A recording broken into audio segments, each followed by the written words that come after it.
Are you still surviving, or are you already living?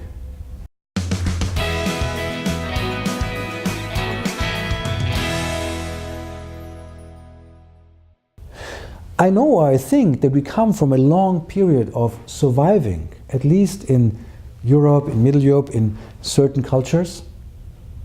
We have a lot of experience with that. We don't have so much experience on a bigger scale with living together.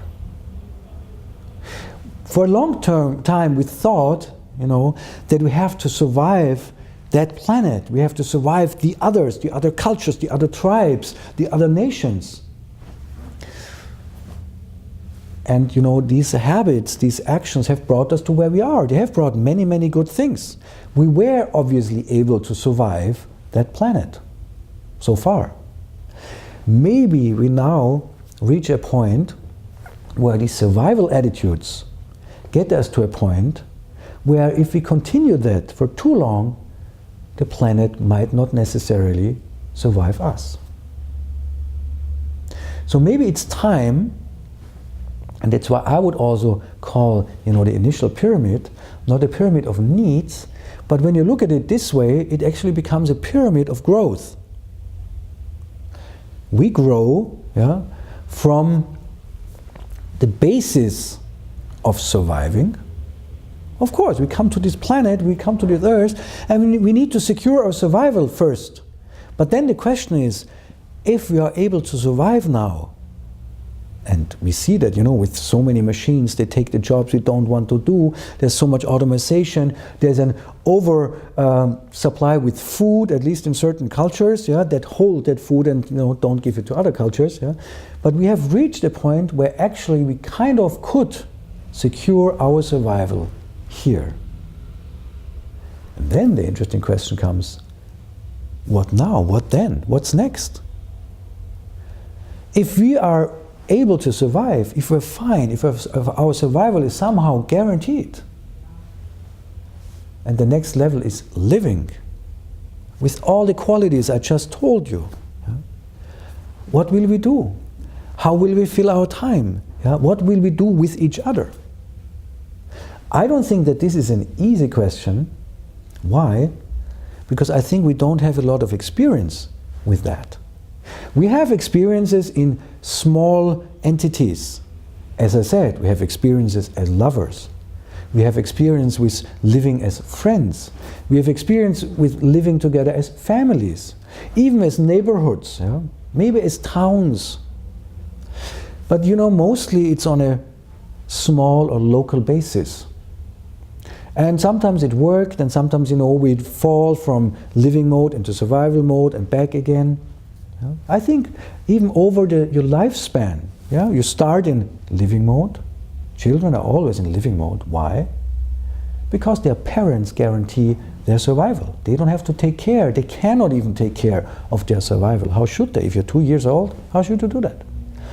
And because somebody else takes care of your survival, you can be in the living. Timeless. Being totally immersed and absorbed of what you're doing right now, what you're playing. And all of a sudden you fall out of living mode into survival mode because you leave your parents' house, you have to earn your own money, you don't know if you make it and if you can pay your rent and meet your ends. And then you relax into living mode again because you see, okay, I can make it, it's okay. All of a sudden you're in a partnership, you maybe become parents, you don't know, okay, will we make it? Can I pay for my kids? Can I help my kids survive or guarantee their survival? And then you settle into living mode again and you realize, okay, yeah, I can do it. I can make it. And so you move back and forth and back and forth and back and forth from living to survival and surviving to living. You can watch the different areas in your life.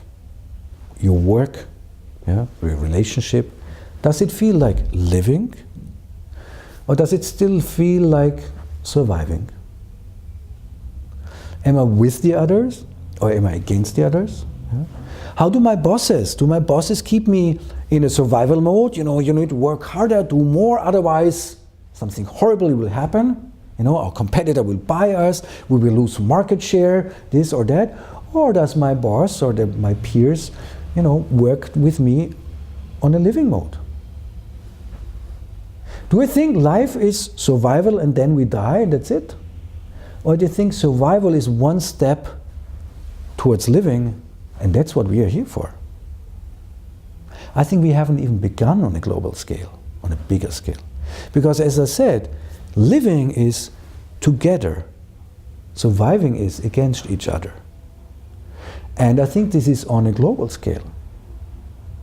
We know that on small scales, maybe we are on the edge of expanding that to bigger scales. From the family to the neighborhood, from the neighborhood to the town, from the town to the city, from the city to the country, from the country to the continent, and from the continent to the planet, to the globe.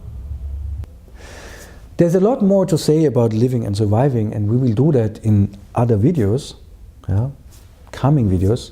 I wanted to give you a quick first introduction, because from the moment when I found out about these two, ways of behaving, ways of living, all of a sudden my eyes opened and I walked through my life and I thought, well, wow, all of a sudden I see survival here and I see living there and again surviving here and living there, and I see myself in different modes. And all of a sudden I realized how much I am in surviving mode in different situations. You're in a supermarket, it's 5 minutes before it closes. I know there are countries where supermarkets don't close, but here in Austria they do. It's 5 minutes ago, do I get my milk or not? Oh, all of a sudden I'm in survival mode again. It's not really important, it doesn't really matter too much, but it's a certain way of behavior, it's a certain way of attitude. I personally think that we are meant to live. We're not necessarily meant to survive.